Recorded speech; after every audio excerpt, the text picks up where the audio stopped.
Shalom, shalom. Seja muito bem-vindo para mais um episódio das Lendas dos Judeus. O episódio anterior, eu gravei esse aqui para vocês, ó, Benjamim Exalta José, que foi o capítulo 2 do volume 2, e agora a gente vai começar o capítulo 3 do volume 2, e a gente vai abrir o capítulo aqui com Jó. Então, para quem é novo aqui no canal, eu me chamo Hudson, seja muito bem-vindo. Se gostar do conteúdo, já convido a se inscrever, apertar no sino para receber notificação de todo o conteúdo novo que eu posto semanalmente. E agora eu tô com o propósito de postar 2 a 3 vídeos por semana, se tudo der certo. E deixe seu curtir também para o YouTube recomendar para mais pessoas. Vamos lá, vamos compartilhar a tela lá. Jó e os patriarcas.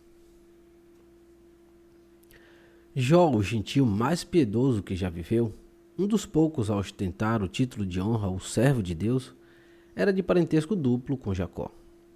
Ele era neto do irmão de Jacó, Esaú, e ao mesmo tempo genro do próprio Jacó, pois havia se casado com Diná como sua segunda esposa. Ele era inteiramente digno de ser um membro da família do patriarca, pois era perfeitamente justo alguém que temia a Deus e evitava o mal. Se ele não tivesse vacilado em sua resignação à vontade divina durante a grande provação a que foi submetido e murmurado contra Deus, a distinção teria sido conferida a ele de ter seu nome unido ao nome de Deus em oração, e os homens teriam invocado o Deus de Jó como agora invocam o Deus de Abraão, Isaque e Jacó. Mas ele não foi encontrado firme como os 3 pais e perdeu a honra que Deus pretendia para ele. O Todo-Poderoso protestou com ele por sua falta de paciência, dizendo: Por que murmurastes quando o sofrimento veio sobre ti? Tu te consideras de maior valor do que Adão, a criação das minhas próprias mãos, sobre quem juntamente com seus descendentes decretei a morte por conta de única transgressão? E ainda assim, Adão não murmurou. Tu certamente não és mais digno do que Abraão, a quem tentei com muitas provações. E quando ele perguntou, por que saberei que herdarei a terra? E eu respondi, saiba com certeza que a tua semente será estrangeira em uma terra que não é deles, e os servirá. E eles os afligirão por 400 anos. Ele ainda não murmurou. Tu não te consideras mais digno do que Moisés, não é? A ele eu não concederia o favor de entrar na terra prometida, porque ele falou as palavras. Ouçam agora, rebeldes. Faremos sair água desta rocha? E ainda assim, ele não murmurou. És tu mais digno do que Arão, a quem mostrei mais honra do que a qualquer ser criado, pois enviei os próprios anjos para fora do Santo dos Santos quando ele entrou no lugar? No entanto, quando seus 2 filhos morreram, ele não murmurou. O contraste entre Jó e os patriarcas aparece nas palavras ditas por ele e nas palavras ditas por Abraão.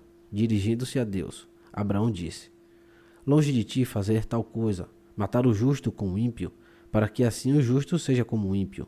E Jó exclamou contra Deus: É tudo uma coisa, portanto eu digo, ele destrói o perfeito e o ímpio.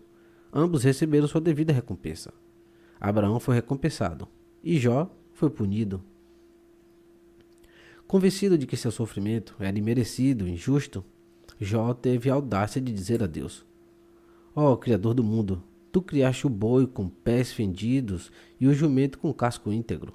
Tu criaste o paraíso e o inferno. Tu criaste o justo e também o ímpio. Não há ninguém para impedir. Tu podes fazer o que parecer bom a teus olhos. Os amigos de Jó responderam: É verdade. Deus criou a inclinação ao mal, mas ele também deu ao homem a Torá como um remédio contra ela. Portanto, os ímpios não podem tirar sua culpa de seus ombros e colocá-la sobre Deus. A razão pela qual Jó não se encolheu diante de tais declarações extravagantes foi porque ele negou a ressurreição dos mortos. Ele julgou a prosperidade dos ímpios e as desgraças dos piedosos apenas por sua fortuna terrena. Partindo dessa falsa premissa, ele sustentou ser possível que a punição que recaía sobre sua parte não fosse de forma alguma destinada a ele. Deus havia escorregado em um erro. Ele impôs o sofrimento sobre ele que havia sido designado a um pecador.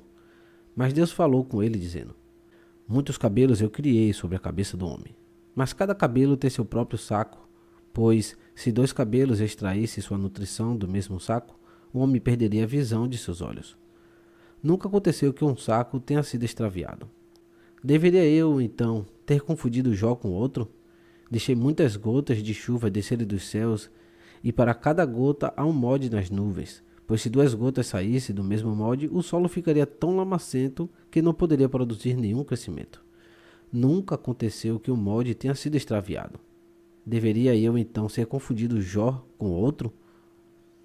Muitos raios eu lanço dos céus, mas cada um vem de seu próprio caminho, pois se dois procedem do mesmo caminho, eles destruiriam o mundo inteiro. Nunca aconteceu que um caminho tenha sido extraviado. Deveria eu então ter confundido Jó com outro? A gazela dá à luz seus filhotes no ponto mais alto de uma rocha, e cairia no abismo e seria esmagada até a morte, se eu não enviasse uma águia para pegá-la e levá-la para sua mãe. Se a águia aparecesse 1 minuto antes ou depois do tempo determinado, a pequena gazela pereceria. Nunca aconteceu que o minuto certo do tempo fosse perdido. Eu deveria então ter confundido Jó com outro? A corça tem o útero contraído e não seria capaz de dar à luz seus filhotes, se eu não enviasse um dragão a ela no segundo certo, para mordiscar seu útero e amolecê-lo, pois então ela pode suportar. Se o dragão viesse um segundo antes ou depois do momento certo, a corça pereceria. Nunca aconteceu que eu perdesse o segundo certo. Deveria eu então ter confundido Jó com outro? Apesar das palavras imperdoáveis de Jó, Deus estava descontente com seus amigos por fazer um julgamento severo sobre ele. Um homem não pode ser responsabilizado pelo que faz em sua angústia, e a agonia de Jó foi grande de fato. A riqueza e os benefícios de Jó. Perguntaram a Jó certa vez o que ele considerava a aflição mais severa que poderia atingi-lo, e ele respondeu: a alegria dos meus inimigos em meu infortúnio. E quando Deus exigiu saber dele, após as acusações feitas por Satanás, o que ele preferia, pobreza ou sofrimento físico, ele escolheu a dor, dizendo: ó Criador do mundo inteiro, castigue meu corpo com sofrimento de todos os tipos, apenas preserve-me da pobreza. A pobreza parecia o flagelo maior, porque antes de suas provações, ele ocupava uma posição brilhante por conta de sua vasta riqueza. Deus graciosamente lhe concedeu esta antecipação do tempo messiânico. A colheita seguiu de perto a aração de seu campo. Assim que as sementes foram espalhadas nos sulcos, elas brotaram, cresceram e amadureceram. Ele foi igualmente bem-sucedido com seu gado. Suas ovelhas mataram lobos, mas elas mesmas nunca foram feridas por animais selvagens. De ovelhas, ele tinha nada menos que 130.000, e ele precisava de 800 cães para mantê-las de guarda, sem mencionar os 200 cães necessários para garantir a segunda de sua casa. Além disso, seus rebanhos consistiam em 340.000 jumentos e 30 e 500 pares de bois. Todas essas posses não eram usadas para prazeres autoindulgentes, mas para o bem dos pobres e necessitados, a quem ele vestia, alimentava e fornecia todas as coisas necessárias. Para fazer tudo isso, ele teve que empregar navios que transportavam suprimentos para todas as cidades e as moradias dos destituídos. Sua casa era mobiliada com portas em todos os 4 lados, para que os pobres e os viajantes pudessem entrar, não importando de que direção se aproximassem. Em todos os momentos, havia 30 mesas carregadas de iguarias prontas em sua casa, e 12 além disso apenas para viúvas, de modo que todos que vinham encontravam o que desejavam. A consideração de Jó pelos pobres era tão delicada que ele mantinha servos para servi-los constantemente. Seus convidados, arrebatados por sua caridade, frequentemente se ofereciam como atendentes para ministrar aos pobres em sua casa, mas Jó sempre insistia em pagá-los por seus serviços. Se lhe pedisse um empréstimo de dinheiro para ser usado para fins comerciais e o montuário prometesse dar uma parte de seus lucros aos pobres, ele não exigiria nenhuma garantia além de uma mera assinatura. E se acontecesse por algum infortúnio ou outro devedor não fosse capaz de cumprir com sua obrigação, Jó devolveria a nota a ele, ou rasgaria em pedaços em sua presença. Ele não ficava satisfeito em cumprir as necessidades materiais daqueles que se aplicavam a ele.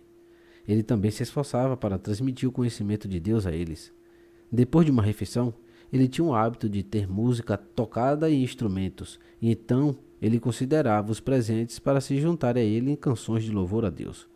Em tais ocasiões, ele não se considerava acima de tocar a cítara, enquanto os músicos descansavam.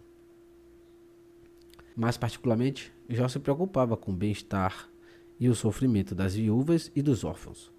Ele costumava visitar os doentes, tanto ricos quanto pobres, e quando necessário, ele levava um médico consigo. Se o caso se mostrasse sem esperança, ele sustentaria a família aflita com conselhos e consolo. Quando a esposa do homem, incuravelmente doente, começasse a sofrer e chorar, ele a encorajava com palavras como estas: confie sempre na graça e na bondade de Deus. Ele não a abandonou até agora, e não a abandonará daqui em diante. Seu marido será restaurado à saúde, e será capaz de sustentar sua família como antes. Mas se, o que Deus proteja, seu marido morrer, eu chamo o céu para testemunhar que eu proverei sustento para você e seus filhos. Tendo falado assim, ele mandaria chamar um notário, e o faria redigir um documento que ele assinaria na presença das testemunhas, comprometendo-se a cuidar da família caso ela fosse privada de seu chefe. Assim ele ganhou para si a bênção do homem doente e a gratidão da esposa lutada. Às vezes, em caso de necessidade, Jó também podia ser severo, especialmente quando se tratava de ajudar um homem pobre a obter o que lhe era devido. Se uma das partes de um processo citado perante seu tribunal fosse conhecida por ser um homem violento, ele se cercaria com seu exército e lhe inspiraria medo, de modo que o culpado não pudesse deixar de se mostrar receptivo à sua decisão. Ele se esforçou para inculcar seus modos benevolentes em seus filhos, acostumando-os a servir os pobres. No dia seguinte, a uma festa, ele sacrificava abundantemente a Deus, e junto com os pedaços sobre o altar, suas ofertas eram divididas entre os necessitados. Ele dizia: peguem e ajudem-se, e orem por meus filhos.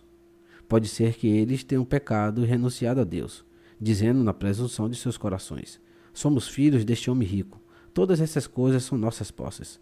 Por que deveríamos ser servos dos pobres?